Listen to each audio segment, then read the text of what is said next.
Hi friends, అందరికీ నమస్కారం friends. ఈ వీడియోలో మన యొక్క ఏపీ రాష్ట్ర వ్యాప్తంగా ఉన్నటువంటి మహిళలందరికీ అదిరిపోయే శుభవార్త అయితే వచ్చిందండి.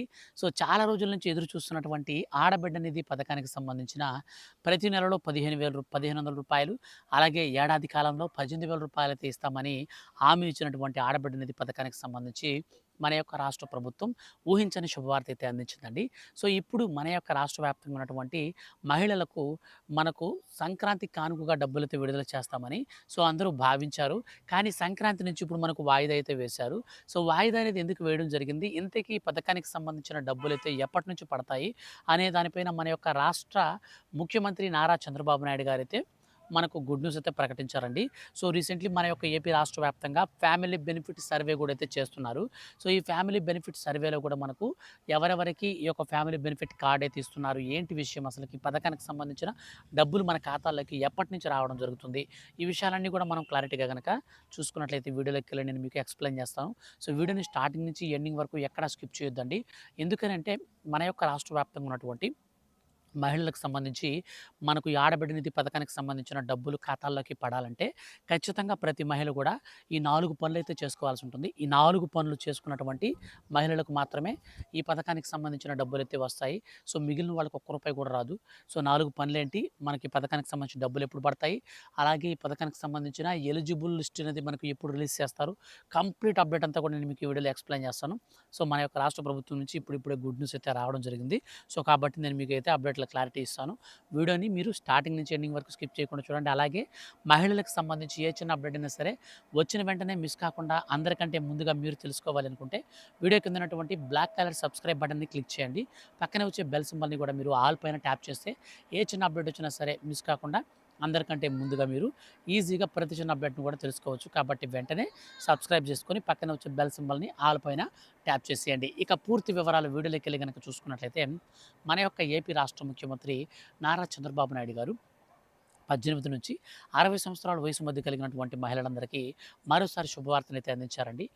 ఆయన ఏం చెప్పారంటే, మేము అధికారంలోకి వచ్చాక మహిళలకు ఆడబిడ్డ నిధి పథకాన్ని అయితే తీసుకొస్తామని, ఈ ఆడబిడ్డ నిధి పథకం కింద అర్హత కలిగినటువంటి ప్రతి మహిళకు 18 నుంచి, అంటే చెప్తున్నాను చూడండి బాగా, 18 నుంచి 60 సంవత్సరాల వయసు మధ్యలో ఉన్నటువంటి ప్రతి మహిళకు కూడా మనం డైరెక్ట్గా సంవత్సర కాలంలో 18,000 రూపాయల చొప్పునైతే మేము ఇస్తామని ప్రకటించారు.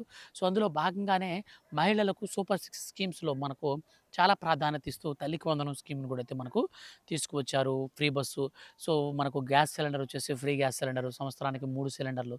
ఈ విధంగా మనకు మహిళలకు సంబంధించి వన్ బై వన్ అయితే మనకు అమలు చేస్తూ వస్తున్నారు. ఇప్పుడు తాజాగా మన యొక్క రాష్ట్ర వ్యాప్తంగా ఉన్నటువంటి మహిళలకు ఆడబిడ్డ నిధి పథకానికి సంబంధించి శుభవార్త అయితే అందివ్వడం జరిగింది.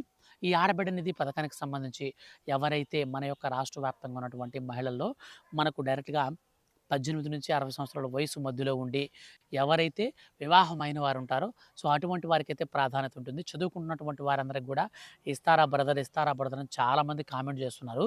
ప్రభుత్వం ఏం చెప్తుందో కూడా నేను క్లారిటీ ఇస్తాను. ఇక మనం పూర్తి వివరాలు కనుక వీడియోలోకి వెళ్ళి చూసుకున్నట్లయితే బేసిక్‌గా ఈ స్కీమ్‌ని మనకు సంక్రాంతికంతా కూడా అమలు చేయాలని రాష్ట్ర ప్రభుత్వం అయితే మనకు సన్నాహాలు చేసింది. కానీ అయన్నీ కూడా విఫలమైపోయాయి. ఎందుకని విఫలమైపోయాయంటే, ఇప్పుడు ప్రస్తుతానికి మన యొక్క రాష్ట్ర ప్రభుత్వం పర్మనెంట్ మనకు ఫైనల్ ఎలిజిబుల్ లిస్ట్‌ని రిలీజ్ చేయడం కోసం మార్గదర్శకాలనైతే మనకు ప్రవేశపెట్టాలి. కానీ మనకు తాత్కాలిక మార్గదర్శకాలనైతే రీసెంట్‌గా రిలీజ్ చేసింది. కానీ ఫైనల్ మనకు ఏవైతే మనకు రూల్స్ ఉన్నాయో ఆ రూల్స్‌ని అయితే మనకు ఇంతవరకైతే రివీల్ చేయలేదు. ఫైనల్ ఎలిజిబుల్ లిస్ట్ అనేది మనకు ఈ యొక్క అర్హుల్ని గుర్తించకుండా ఎలా రిలీజ్ చేస్తారు?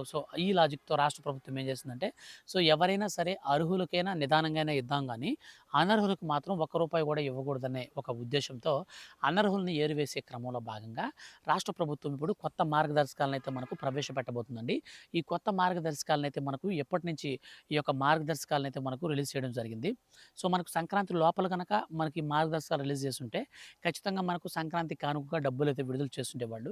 కానీ మనకు ఈ రోజున ఈ యొక్క మార్గదర్శకాలు అనేది రిలీజ్ చేయడంతో మనకు ఈ డబ్బులు ఎప్పుడు పడతాయనే దానికి మనకు డేట్ అయితే పోస్ట్‌పోన్ అయితే అయిందనమాట. మన యొక్క రాష్ట్ర ప్రభుత్వం కొన్ని రూల్స్ అయితే ప్రవేశపెట్టిందండి. ఈ యొక్క రూల్స్‌ని నేను ఒక్కొక్కటి స్టెప్ బై స్టెప్ చెప్తాను చూడండి. మన యొక్క రాష్ట్ర వ్యాప్తంగా ఉన్నటువంటి మహిళలు ఎవరైతే ఉన్నారో వాళ్ళు ఖచ్చితంగా ఆంధ్రప్రదేశ్ రాష్ట్ర నివాసి అయినటువంటి శాశ్వత నివాసం కలిగినటువంటి మహిళలై ఉండాలి. ఇది చాలా ఇంపార్టెంటు.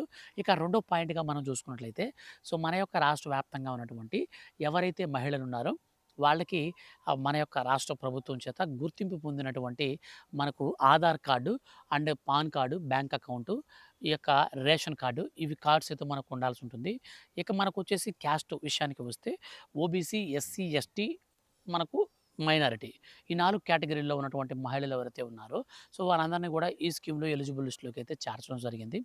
ఇక మనకొచ్చేసి రూల్స్ విషయంలోకొస్తే ప్రభుత్వ ఉద్యోగుల్ని, ఇన్‌కమ్ టాక్స్ కట్టేవారిని, ప్రభుత్వం నుంచి పెన్షన్ తీసుకునే వారిని, ప్రభుత్వ పెన్షనర్ అన్నమాట. సో వాళ్ళందరినీ ఇక రాజ్యాంగబద్ధమైన పదవుల్లో ఉన్న వారిని అంటే ప్రజాప్రతినిధులనమాట. గతంలో కావచ్చు, ఇప్పుడు కావచ్చు, అంటే ప్రస్తుతం కావచ్చు, మాజీలు కావచ్చు, ఎవరైనా ప్రజాప్రతినిధులు ఉన్నా సరే వాళ్ళని కూడా అనర్హులుగా అయితే పెట్టేశారనమాట. సో, ఈ విధంగా మనకు అనర్హులనైతే ఈ కేటగిరీలోంచి తీసుకొని వాళ్ళందరిని ఫైండ్ ఔట్ చేసి పక్కకు తొలగిస్తున్నారు. అంటే మీకు ఒక డౌట్ రావచ్చు. సార్ మా అమ్మాయి ఇంతకుముందు గతంలో సర్పంచ్ అండి, లేదా ఎంపీటీసీ, జెడ్పీటీసీ సమ్ ఎనీథింగ్ ఏదైనా సరే గతంలో ఉండారు. ఇప్పుడు మాజీ అయిపోయారండి. ఇప్పుడు వస్తుందా మాకంటే మీ రేషన్ కార్డులో ఉన్న వారందరికీ ఒక్కరికి కూడా రాదనమాట. సో, ఈ విధంగా అయితే రాష్ట్ర ప్రభుత్వం ఏం చేస్తుందంటే ఒక రేషన్ కార్డ్ అంతటిని కూడా ఒక యూనిట్‌గా పరిగణిస్తుంది. ఆ యూనిట్‌లో ఎవరికైనా అనర్హత ఉంటే ముఖ్యంగా ఇన్‌కమ్ టాక్స్ పేయర్స్ ఉన్న, ప్రభుత్వ ఉద్యోగులున్న వీళ్ళందరినీ ఉన్నా సరే ఆ రేషన్ కార్డ్ మొత్తాన్ని హోల్డ్‌లో పెడుతుంది, పక్కన పెడుతుందనమాట. స్కీమ్ అయితే వాళ్ళకి రాదు. ఇక మనకొచ్చేసి గృహానికి సంబంధించి, ఇంటికి సంబంధించి చూసుకున్నట్లయితే పట్టణ ప్రాంతాలలో కావచ్చు మీకు ఆహ్, ఇంటి విస్తీర్ణం వచ్చేసి 1500 చదరపు అడుగుల కంటే ఇంటి విస్తీర్ణం మించకూడదు. ఇక మనకు ఏదైనా సరే కమర్షియల్ ల్యాండ్ గనక అంటే వ్యాపారానికి సంబంధించిన ఏదైనా ల్యాండ్ గనక ఉన్నట్లయితే ఆ యొక్క అంగడి గాని ఇట్లాంటి స్థలాలైతే 2000 చదరపు అడుగుల కంటే మించకుండా ఉండాలి. సో, 2000 చదరపు అడుగుల కంటే తక్కువ ఉంటేనే మాత్రం పట్టణ ప్రాంతాలలో అయితే మీకు ఈ స్కీమ్ వర్తిస్తుంది. అలాగే మనకు గ్రామీణ ప్రాంతాల్లో చూసుకున్నట్లయితే మనకు 1000 చదరపు అడుగులు అంతకంటే మించకుండా ఉండాలన్నమాట ఇంటి విస్తీర్ణం అనేది.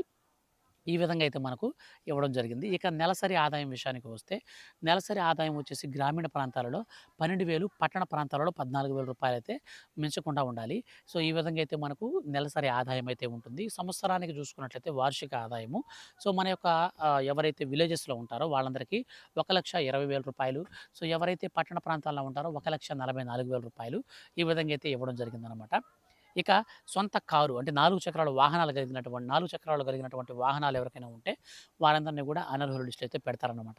సో, అయితే మనకు వాహనాల విషయంలో ఎవరైతే యెల్లో కలర్ బోర్డ్ కలిగి కారు ఉన్నా సరే అంటే మీకు యెల్లో కలర్ బోర్డ్ కలిగినటువంటి taxi, Maxi cab, auto, tractor so, ఇవన్నీ ఎవరికైనా ఉంటే మాత్రం నో ప్రాబ్లమ్ మీకైతే స్కీమ్ అయితే వర్తిస్తుంది. ఎటువంటి టెన్షన్ అయితే పడాల్సిన పని లేదు. ఇక మనకొచ్చేసి సొంత వైట్ కలర్ బోర్డ్ కలిగినటువంటి కారు ఉంటే మాత్రం మీకు ఈ స్కీమ్ అయితే వర్తించదు.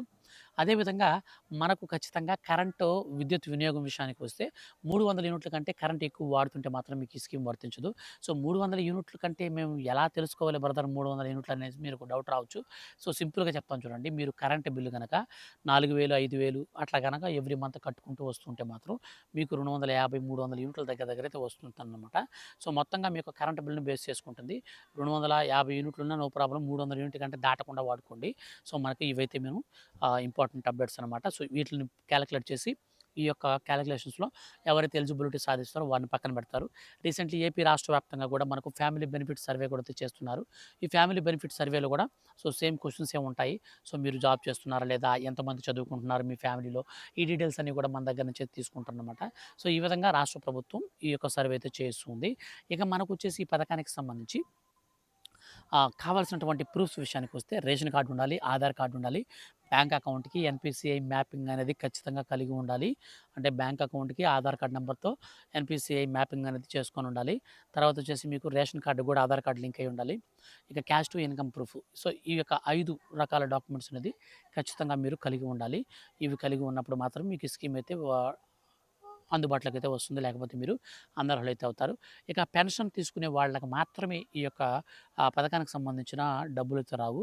సో, కుటుంబంలో ఇద్దరు లేక ముగ్గురుండి మహిళలుండి ముగ్గురు మహిళల్లో ఒకరికి పెన్షన్ వస్తుంటే మిగతా ఇద్దరికి మాత్రం ఈ స్కీమ్ అయితే వస్తుంది. టెన్షన్ పడాల్సిన పని లేదు. కూల్‌గా ఉండండి. డబ్బులైతే మీకు ఖచ్చితంగా వస్తాయి. సో, మనం ఈ పథకాలకు సంబంధించి ఎప్పటికప్పుడు వీడియోలు చేస్తూ ఉంటాను. సో, కాబట్టి నేను ఏ చిన్న అప్డేట్ వచ్చినా సరే మిస్ కాకుండా వీడియోస్ చేసి తెలియజేస్తూ ఉంటాను కాబట్టి మీరు మన ఛానల్‌ని సబ్స్క్రైబ్ చేసుకొని ఫాలో అవుతున్నారనుకోండి.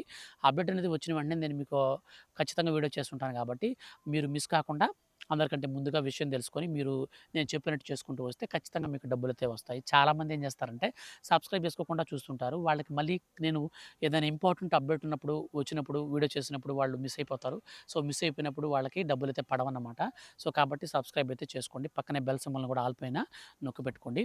ఇక మనకు ఫైనల్‌గా ఈ పథకానికి సంబంధించిన డబ్బులు ఎప్పుడు పడతాయి అనే విషయానికి వచ్చినట్లయితే, మన యొక్క రాష్ట్ర వ్యాప్తంగా ఉన్నటువంటి మహిళలందరికీ గూడా మనకు ఈ యొక్క రిపబ్లిక్ డే కానుకగా ఎలిజిబుల్ లిస్ట్ అయితే రిలీజ్ చేసి, ఎలిజిబుల్ లిస్ట్ అనేది రిలీజ్ చేసిన అనంతరం మహిళల ఖాతాలలోకి మనకు వచ్చే నెల మొదటి వారంలో డబ్బులైతే విడుదల చేస్తారు. సో, ఎందుకింత గ్యాప్ ఇచ్చారంటే, మనకు రిపబ్లిక్ డే కానుకగా మనకు ఎలిజిబుల్ లిస్ట్ అనేది రిలీజ్ చేసిన తర్వాత 5 రోజుల పాటు దాన్ని వెరిఫికేషన్‌లో పెడతారు. ఎవరికైనా అభ్యంతరాలుంటే వాళ్ళు తిరిగి సచివాలయాల్లో అయితే అప్లై చేసుకోవచ్చు. సో, మేడం, సార్ మాకు ఈ విధంగా మా పేరు లేదు, ఈ యొక్క రీజన్‌తో లేదు అని చెప్పేసి మీ యొక్క ఆహ్, జెన్యూనిటీని మీరు ప్రూవ్ చేసుకోవచ్చనమాట. మీ యొక్క అర్హతని మీరు ప్రూవ్ చేసుకోవచ్చు. 5 రోజుల టైం తర్వాత కలెక్టర్ల ఆమోదానికైతే ఎలిజిబుల్ లిస్టులయితే ఎళ్తాయి. కలెక్టర్లు ఆమోదించిన తర్వాత ఫైనల్ ఎలిజిబుల్ లిస్ట్ అయితే వచ్చేస్తుంది. అనంతరం అర్హుల ఖాతాలలోకి వచ్చే నెల మొదటి వారం నుంచి అందరి ఖాతాల్లో గూడా రూ. 18,000 చొప్పున డబ్బులైతే పడబోతున్నాయి. సో, ఫ్రెండ్స్ ఇదండి ఫైనల్‌గా మనకు ఈ యొక్క ఆడబిడ్డ నిధి పథకానికి సంబంధించి వచ్చినటువంటి గుడ్ న్యూస్. వీడియో నచ్చితే లైక్ చేసి మీరు ఏం చేయాలో తెలుసు కదా! సబ్స్క్రైబ్ చేసుకొని పెట్టుకోండి. ఏ చిన్న అప్డేట్ వచ్చినా మిస్ కాకుండా మీరు తెలుసుకోవచ్చు. Thank you for watching.